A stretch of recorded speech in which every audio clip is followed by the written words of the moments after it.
Ty ishte objektiv për të ekzekutuar Gjulja Shkurti, i cili shpëtoi atentatit, por patëm një bilans tragjik pasi vdiqën 2-3, Zamir Latifi dhe shoku i tij, ndërsa 2 persona të tjerë mbetën të plagosur. Dhe për atë ngjarje, autoritetet e diktuan hetimin te grupi i Lert Haxhiut për shkak se Lert Haxhiu është pjesë e një familje që ka pasur një hasmëri që në vitet 97 me ishte kreun e bandës së Lushnjës Saldo Baren, pra i kanë vrarë një person vetëm. Dhe këtu nis fuqizimi i këtij grupi dhe dalja në skenë e këtij grupi që është një zinxhir i hakmarrjeve të nisura në 97-ën që për fat keq në Lushnjë nuk u mbyllën kurrë. Pastaj kemi edhe 2 ngjarje të tjera, janë 2 ekzekutime mafioze, një është në Peqin mos gaboj Albi Bashaliu dhe një tjetër është në zonën e Pelenës e Çajub Selimit. Pra, këto janë krimet për të cilat aktualisht po gjykohet ky grup kriminal. Duhet kemi parasysh që Lert Haxhiu në qendër është Lert Haxhiu. Në qendër është Lert Haxhiu. Pastaj motivet për krimet janë të ndryshme. Një mund të jetë për prishje pazari, një tjetër mund të jetë për çështje morali, pra janë specifika ndryshme. Një tjetër episod i rënd që vlen të theksohet në këtë dosje nga ajo që nuk kam lexuar të dosja është edhe një tentativë që kanë pasur për kanosjen për një prokurore SPAK, Doloresa Muzabelliu. E kanë përgjuar për disa kohë, i kanë monitoruar fëmijët, familjet, aso kohë u morën masa shtesë dhe sigurie për atë. Pra këto janë baza e kësaj dosje. Është një dosje rënd, ne duhet ta kujtojmë që Lert Haxhiu për hir të vërtetës nuk u arrestuan në Shqipëri, janë bërë disa operacione për kapjen e tij. Po, konkretisht në zonën e Lushnjës, në zonën e Firit, përgjithsisht të gjitha operacionet kanë dështuar me sukses nga pala shqiptare. Tani ta themi për shkak të konspirimit apo detaje tjera, nuk i kam ato detaje, por fakt është që njësitë elitare të policisë shtetit kanë zvarkuar disa herë në Lushnjë dhe në fshatrat e Lushnjës për të arrestuar Lert Haxhiun duke pasur të informacion dorës parë dhe gjithmonë kanë dështuar. Për vite me radhë u kthye në një hije për institucionet zbatuese, por fatkeqësia e tij ishte një aksident automobilistik në Greqi. Ai u përfshi në një aksident dhe më pas u bë arrestimi i tij për aksidentin, por pas verifikimeve u kuptua që kishte mbënë me një prej personave mjaft rrezikshëm të botës së krimit dhe aty më pas nisi edhe procedura ekstradimit. Tani për të ardhur tek seanca e dieshme, ne duhet kemi parasysh që këto janë vetëm dëshmitë e Artan Tafanit dhe normalisht në gjyqjet e tjera do ketë edhe ballafaqim, sikurse ka ndodhur po themi edhe me dosjet e grupeve të Elbasanit apo dosjet e grupeve të Durrësit. Tafani ka qenë ekzekutor?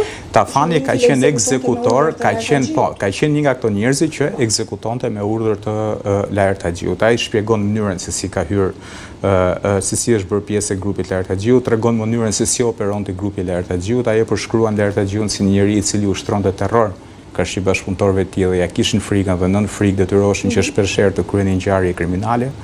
Jepen episode për gjobvënie, rasti konkret është një biznesmeni nga zona e Lushnjës, i cili për hir të vërtetës paktën sikurse del nga rrëfimi i Tafanit, kishte shkuar për t'i kërkuar ndihmë Lert Haxhiut për shkak se kishte konflikt me një tjetër biznesmen në Lushnjë dhe në këto rrethana ishte vendosur një gjop prej 1 milion eurosh, nga e cila mos gaboj ishin paguar të paktën rreth 350.000 euro. Ndërkohë për të ardhur te këto personazhet e showbizit, të cilët ne i shohim edhe nëpër podcastet apo edhe nëpër emisionet prime time, ne duhet të kemi parasysh diçka. Ka qenë një episod, një konflikt në rrjetet sociale mes 2 artistëve, mos gabojmë, Klevio dhe Noizit, më pas ka ndodhur një akt dhunimi i cili për hir të vërtetës u bë publik në media, pasi për shkak kamerave të sigurisë, ai ka ndodhur në lagjen numër 1 të qytetit të Durrësit. Është zona e lokaleve, më saktë pranë Universitetit të Durrësit, është zona e lokaleve, aty është dhunuar, ka qenë i vetëm paktën sikurse duket nga pamja Klevio. Dhe në këto momente, sipas Artan Tafanit, ka qenë nëna edhe motra e Klevios, të cilët kanë marrë në telefon Lert Haxhiun dhe i kanë kërkuar që të kryejë një akt hakmarrje në shenjë të kësaj që i kanë bërë artistit Klevio, le të themi. Ka pasur kundërshtime, i vëlla Lert Haxhiut sipas Tafanit ka kundërshtuar pasi jetonte në Gjermani dhe duke e ditur rrezikun që kanë për ngjarje kriminale, ka kërkuar që të mos përfshihet, pasi duhet kemi parasysh kur kemi persona me profil publik, gjithmonë projektorët e kamerave apo projektorët e drejtësisë shpesh herë kthehen dy fish, por si përfundim është marrë vendimi për vendosjen e lëndës plasës. Lënda plasës është vënë në biznesin e tij, ai aty në zonën e plazhit, po themi në zonën Hekurudha të Durrësit, që është zona që lidh qytetin e Durrësit në zonën e Kolemit, është një lokal edhe një biznes. Nuk kanë mundur që ta vendosin tek lokali, ka qenë ora 2 apo 3 natës dhe e kanë vendosur tek biznesi, pastaj ka ndodhur shpërthimi. për fat nuk pat të lënduar në njerëz, ka pasur vetëm dëme materiale dhe në kuadër të asaj ngjarje kemi parë dhe paraqitjen e artistit Rigel Rajku në SPAK, edhe babain tij edhe motrën e tij, të cilat kanë dhënë dëshmi paraprake për këtë ngjarje. Një tjetër episod është vrasja e Ginës. E ka marrë autorsinë e vendosjes urdhërues?